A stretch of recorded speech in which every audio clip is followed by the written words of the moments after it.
अब्दुल रज़ाक हमारे साथ मौजूद हैं। ब्रेक में ना वो हमसे नमाज का बता के गए थे, तो हमने समझा शायद कराची में, क्योंकि कह के गए थे 2 फर्ज, लेकिन पढ़ के आए 4 फर्ज। अज्यूम कर लिया कि वो कराची में ही होंगे, लेकिन वो नहीं है, लेकिन वो ही इन लाहौर आ गए।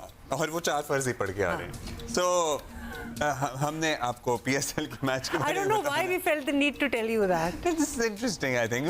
उसका आर्गुमेंट उन्होंने ये दिया है कि जब आप कह के जाते हैं ना 2 मिनट में और आते 6 मिनट में वापस हैं, तो मैं भी इस तरह करके गया।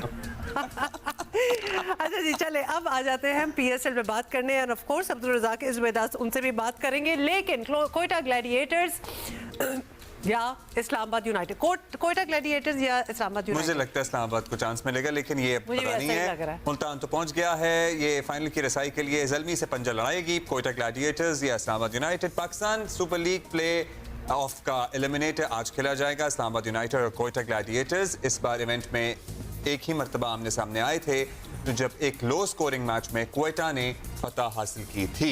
अच्छा जी, और आपको बताते कि दूसरा मैच बारिश की नजर हो गया था, और आज रात 9 बजे कराची में खेले जाने वाले एलिमिनेटर की फातेह टीम कल पेशावर से एलिमिनेटर खेलेगी। टंग ट्विस्टर सा बन गया। तो और ये सारी बातें हम कर लेते हैं रज़ाक भाई। क्वालिफायर में ये नहीं बताना कि क्या हुआ, मुल्तान पहुंच गए। आगे चलो फिर, ओके फाइन, ठीक है। Somebody is so interested, not नहीं आसानी से पहुंच गया। so आसानी से ही पहुंचा। मैं ठीक कह रहा हूँ रज़ाक भाई? इनफैक्ट कोई 18th ओवर में तो सब कुछ हो चुका था, तो इसको हम आसानी ही कहेंगे। Okay, now we have Abdul Razzaq ji. तो बता दें कल के मैच एंटरटेन हुए या बस एक्सपेक्टेड था? सबको लग रहा था Multan has been consistent in their performance and they again perform. नहीं, देखें क्रिकेट T20 में यही है, और जिस तरह पेशावर ज़ल्मी पूल के मैचों में खेल रही थी, बहुत ही जबरदस्त खेल रही थी। 147 भी इन्होंने डिफेंड किया है इसी ग्राउंड में, और टॉस भी जीत के थे, लक भी उनके अच्छे साथ दे रही थी, और बड़ा अच्छा फैसला उन्होंने किया बैटिंग करने का। और मिडिल ऑर्डर मैं समझता हूँ क्लैप्स हुई है। मिडिल ऑर्डर से कोई फायरवर्क्स नहीं हुआ, जिसकी वजह से 15 से 20 रन शॉर्ट थे। अगर 160 170 के करीब होते तो ये मुल्तान के लिए मुश्किलात हो सकती थी।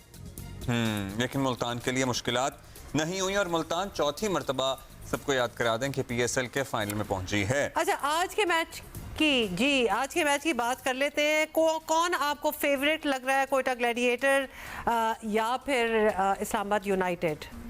और इसका एक ही सही जवाब है वैसे। नहीं, देखिए इस्लामाबाद को मैं एज है, क्योंकि उनकी बॉलिंग, बैटिंग और फील्डिंग में काफी इम्प्रूवमेंट नजर आई है। क्योंकि पिछले साल वो स्ट्रगल कर रहे थे, इस बार प्लेयर परफॉर्म कर रहे हैं, स्पेशली शादाब परफॉर्म कर रहे हैं, और जहां जहां जरूरत पड़ती है मुनरो भी परफॉर्म कर रहे हैं, एलेक्स हेल भी हैं। पर ये अगर टॉस बड़ा क्रूशियल होगा, और टॉस जीत के अगर कोई भी टीम पहले बैटिंग करती है तो उसको एज होगा कि वो आज का मैच जीत सकती है। अच्छा, up towards the end of the PSL हम आ गए हैं। हम अगर फाइंड्स ऑफ द पीएसएल की बात करें, आपको पता ही है पीएसएल ने हमें ओवर द इयर्स बड़े ज़बरदस्त स्टार्स दिए हैं। इस मरतबा शायद थोड़ी सी स्टीम कम थी, क्योंकि एक तो नेशनल टीवी पे भी नहीं आ रहा था, फिर इलेक्शन भी थे, फिर रमज़ान भी आ गया है। क्या किन लड़कों पे अब हमें नज़र रखनी होगी जो कि आपको लगता है कि पीएसएल की दरियाफ्त?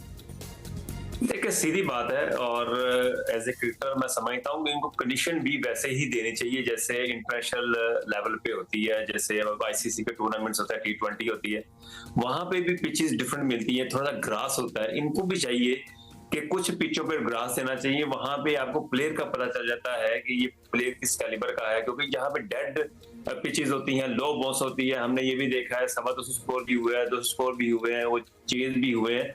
तो इस तरह की चीजों में थोड़ा सा मैं समझता हूँ किसी को कह देना कि ये पीएसएल की ड्राफ्ट है और ये पाकिस्तानी के लिए खेलेंगे, हाँ उनकी परफॉर्मेंस में इनको खिला तो सकते हैं, पर जब पाकिस्तान टीम में जाते हैं तो वहां पे आपने रिसेंटली देखा जो न्यूजीलैंड का टूर हुआ T20 का, उसमें आपको जो भी प्लेयर गए हैं वो एज ए परफॉर्मेंस थे, उन्होंने परफॉर्म दिया था, मेरिट पर थे, पर वहां पे जाके इतना अच्छा परफॉर्म नहीं कर सके।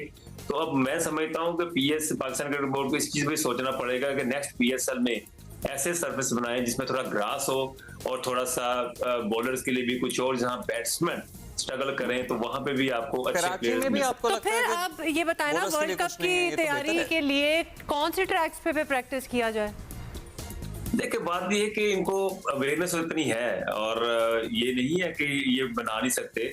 लास्ट ईयर जो लाहौर के मैचेस हुए थे वहां पे पिच पे ग्रास भी था और रन्स भी बन रहे थे, तो ये है कि पूरा फ्लैट ट्रैक नहीं होना चाहिए। ये फ्लैट ट्रैक होता है ना तो बैट्समैन को थोड़ा सा एज मिल जाता है, बॉलर के लिए थोड़ी सी प्रॉब्लम हो जाती है। अब ये थे ना कराची में अब आप आए हैं तो आप लो स्कोरिंग मैचेस स्कोर मिल रहे हैं, मैचेस मिल रहे हैं। तो आप लाहौर में जाते हैं तो हाई स्कोरिंग होते हैं, मुल्तान में, पिंडी में हाई होते हैं। तो ये जो पिंडी भी हाई डिफरेंस है ना, स्कोरिंग ये होता है वैसे। नहीं तो कराची, लाहौर, पिंडी में कौन सा आपको पैटर्न, किस तरह की पिच होनी चाहिए if we compare these 2-3 cities? देखिए पिचेस की जो डस्ट है, जो सब मट्टी का क्लीन करनी चाहिए और उस पे ग्रास रखना चाहिए और उनमें उन पिचों को थोड़ा रिजर्व कर लें, वहां पे मैचेस ना किए जाए, क्योंकि वहां पे जब मैचेस होते हैं तो पिच में थोड़ा सा लो होना शुरू हो जाता है। तो उन पिचों को स्पेशल्स रखें और जब भी वहां पे मैचेस हो तो पीएसएल की हो या इंटरनेशनल मैचेस हो, डोमेस्टिक के मैचेस के लिए पिचेस अलग होनी चाहिए। तो इस तरह की चीजें करेंगे तो फिर जाके मैं समझता हूँ पिचों में जान रहेगी और इंटरेस्टिंग सजेशन देखने का मजा है। फिर आज देखते हैं कि कौन जीतता है, कोयटा या इस्लामाबाद। बहुत शुक्रिया फॉर बीइंग विद अस। मुझे लग रहा है माइट आउटपरफॉर्म कोयटा, और मुझे ऐसा लग रहा है कि we should go and watch the final of PSL. Will try. Break के बाद हाजिर होते हैं।